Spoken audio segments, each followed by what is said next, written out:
Hello, my name is Marissa Baney, and I will be performing Rosie the Riveter, Rocking the Realm of the Workforce. Hello! It's me, Rosie the Riveter. You don't know who I am? I'm only just a propaganda painting that inspired about, I don't know, 6 million women that worked during World War II? You don't believe me? Let me show you. Here we are in 1941, right after the Great Depression took the nation by surprise. Do you hear that?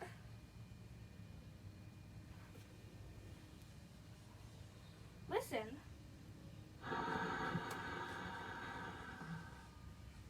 I ask that the Congress declare that since the unprovoked and dastardly attack by Japan on Sunday, December 7th, 1941, a state of war has existed between the United States and the Japanese Empire. Franklin Roosevelt just asked Congress to declare war on Japan because, as I hear, they just bombed Pearl Harbor. Americans were always determined to stay out of the fighting, but Japan had to push the envelope and cause America to join the Allies against Germany, Japan, and Italy. The U.S. was changed in infamy from this day on. Woman would say for the better. It's 1942 and the war has caught up to our everyday lives. As industries geared up for war, this made other necessities harder to obtain. Do you see those people in line over there by the corner store? They've been waiting in line for hours just to get one pair of shoes with their rationing money. One pair that might not even last long the way the women were going to use them later. Rationing items were set up by the OPA, Office of Price Administration, and Civilian Supply Management. That's a mouthful. Sugar and even coffee were rationed to keep prices from soaring. How did people survive without their morning cup of coffee? Anyway, Americans could also buy war bonds to help stagger the cost of war. It was getting hard to live over in the land of the free. But that wasn't the only change that happened in 1942. About 6 months after the war started, all the men that worked in a factory job were overseas by the U.S. drafting or enlisted services fighting in the war. So the government got thinking and came up with the War Manpower Commission, or the WMC. This was just dandy as it tried to encourage women to fill those factory jobs. Soon after the begun, the WMC paired up with the OWI, Office of War Information, to start making propaganda to try to convince women to work these jobs. So much propaganda circled around, you couldn't forget for even just 1 second that there was a war going on. Numerous magazine articles were made about women starting to work after taking the calling from the OWI. This means the propaganda did work. But soon, all the women who actually wanted to work were already working. But let's go to next year, shall we? Maybe this problem will get fixed, with a little of my help. It's 1943 and the war is about halfway over. The government desperately needed housewives and factory jobs because employment rates were declining. So the WMC paired up with the OWI and increased the propaganda campaign drastically. Posters and pictures were displayed almost everywhere possible. Magazine articles were written trying to convince women to work a war job. None of this worked real well, so the government would have to try something different. Women needed a role model to look up to. In February, the Four Vagabonds released a song called Rosie the Riveter. I was named after this. Oh, it's 6 o'clock and it's on the radio now. Let me turn it on.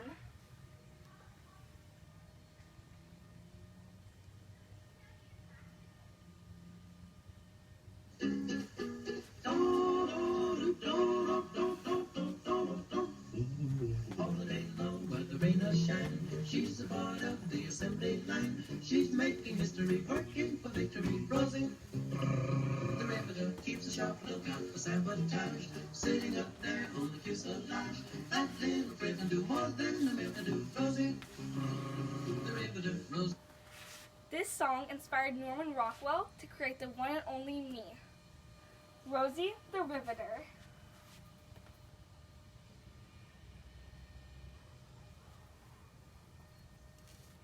It's May, but the war is nowhere near over. The cover of the Saturday Evening Post with me on it spread everywhere across the nation and was widely known as Rosie the Riveter. From this campaign, about 3 million women joined the workforce in 1943 alone. But there was one issue. Women left civilian jobs to go to higher paying jobs like at the shipyard or a factory. These civilian jobs were necessary and extremely important to the work effort, like nurses or childcare. But men still didn't want to hire women for their jobs. So the WNC and the OWI paired together with the War Department again to try to convince male employers to let women join their jobs. Eventually they did, and women filled up those jobs before they could say, "Hold your horses." It's 1944, and women are filling up those jobs everywhere. I'll bet you almost every job has at least one woman in it. Women were a part of orchestras and baseball teams of women only. In fact, only 3 of the top orchestras in the nation were male only. The rest were filled with women. Women became scientists, doctors, and factory workers all in these short years of war. But let's move forward to D-Day. It's June 6th, and the Allied forces are winning the war after the triumph against Germany. Americans were happier than ever to be, well, Americans. The war was going great in Europe after the Americans defeated Germany. But it wasn't all sunshine and rainbows overseas. There was still a whole war going on in the Pacific. But Americans were determined to win. Propaganda campaigns like me stopped showing up and were replaced by campaigns to try to convince women to stop working. Now, I thought that this was totally not fair, and some women did too, especially after the war.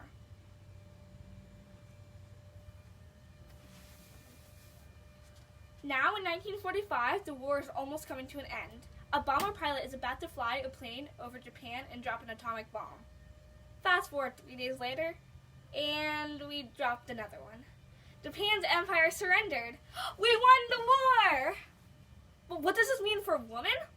Huge propaganda encouraging them to work back at home started showing up everywhere. This means a huge percentage of them were going to be laid off or choose to leave their work by their own choice. But they'll never forget their experience working in World War II. No one will ever forget being told they could do anything they wanted and be independent from men. I inspired women to work these jobs. Without me, the war might not have been won. Oh, where has the time gone? I have to get back to my painting before the time the museum opens up. Now do you believe me about encouraging and inspiring women to work in World War II? Without me and the hard work women put into building war materials, the war might not have been won. This later equated to women being more prominent in the workforce. So the next time you think about me, don't think I was just a little painting. Think that I inspired millions of women to work and changed the labor laws and gender equality issues in the workplace forever. Oh, I see the first round of people coming into the museum. I gotta go. Toodaloo!